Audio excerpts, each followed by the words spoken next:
ஜனாதிபதி இம்மாதம் ஜப்பானுக்கு விஜயம் என்பதாக இந்த தகவல் வெளியாகிறது. 4 நாள் உத்தியோகபூர்வ விஜயத்தை மேற்கொண்டு ஜனாதிபதி ரணில்குமார் திசாநாயக்க ஜப்பானுக்கு செல்லவிருக்கிறார். இந்த விஜயத்தில் வெளிவார அமைச்சர் விஜய் தேர்தல் உள்ளிட்ட முக்கிய அதிகாரிகள் பங்கேற்க இருக்கிறார்கள் என்பதாக இந்த தகவல் வெளியாகி இருக்கிறது. ஜனாதிபதியினுடைய வெளிநாட்டு விஜயத்தில் இது ஒரு முக்கியமான விடயமாக பார்க்கப்படுகிறது.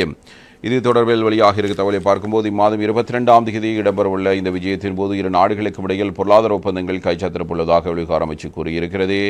இதுவழி வெளியுறவுத்துறைக்கான ஜப்பான் பாராளுமன்ற துணை அமைச்சர் இக்குனா அகிகோவை சந்தித்த வெளிவிகார அமைச்சர் விஜித் ஹேரத் இரு நாடுகளுக்கு இடையிலான பொருளாதார உறவுகளை வலுப்படுத்துவது குறித்து கலந்துரையாடியிருந்தார். ஐநா மனித உரிமைகள் பிரிவின் 58வது பக்க நிகழ்வாக இடம்பெற்ற சந்திப்பின் போது ஜனாதிபதி ரணில்குமார் திசாநாயக்கவின் ஜப்பான் விஜயம் குறித்து பேசப்பட்டது. சுதந்திரமான மற்றும் திறந்த இந்தோ பசிபிக் இலக்கை அடைவதற்கு ஜப்பானுக்கு ஒரு முக்கிய பங்காளியாக இலங்கை உள்ளது என்றும் பிராந்தியம் முழுவதும் ஸ்திரத்தன்மை மற்றும் செழிப்பை அடைய இலங்கையுடன் தொடர்ந்து இணைந்து பணியாற்ற ஜப்பான் விரும்புவதாக இதன்போது வெளியுறவுத்துறைக்கான பாராளுமன்ற துணை அமைச்சர் இகுனா கிகோ இவ்வாறு குறிப்பிடுகிறார். இலங்கை மக்களாக கருத்தில் கொண்டு ஜப்பான் தொடர்ந்து ஒத்துழைப்பை வழங்கும் நிறுத்தப்பட்ட பல திட்டங்களை மீண்டும் இலங்கையில் ஆரம்பிக்க உள்ளோம். இலங்கை சர்வதேச நாணயத்துடன் ஒப்புக்கொண்ட சீர்திருத்தங்கள் நிலையான முறையில் செயற்படுத்தப்படுவதையும் முழுமையான பொருளாதார வளர்ச்சிக்கான பாதையில் நிலையான முன்னேற்றத்தையும் ஜப்பான் ஆவலுடன் எதிர்பார்ப்பதாகவும் துணை அமைச்சர் இகுனோ அகிரோ இவ்வாறு கூறியிருப்பார் என்பதாக இந்த தகவல் வருகிறது.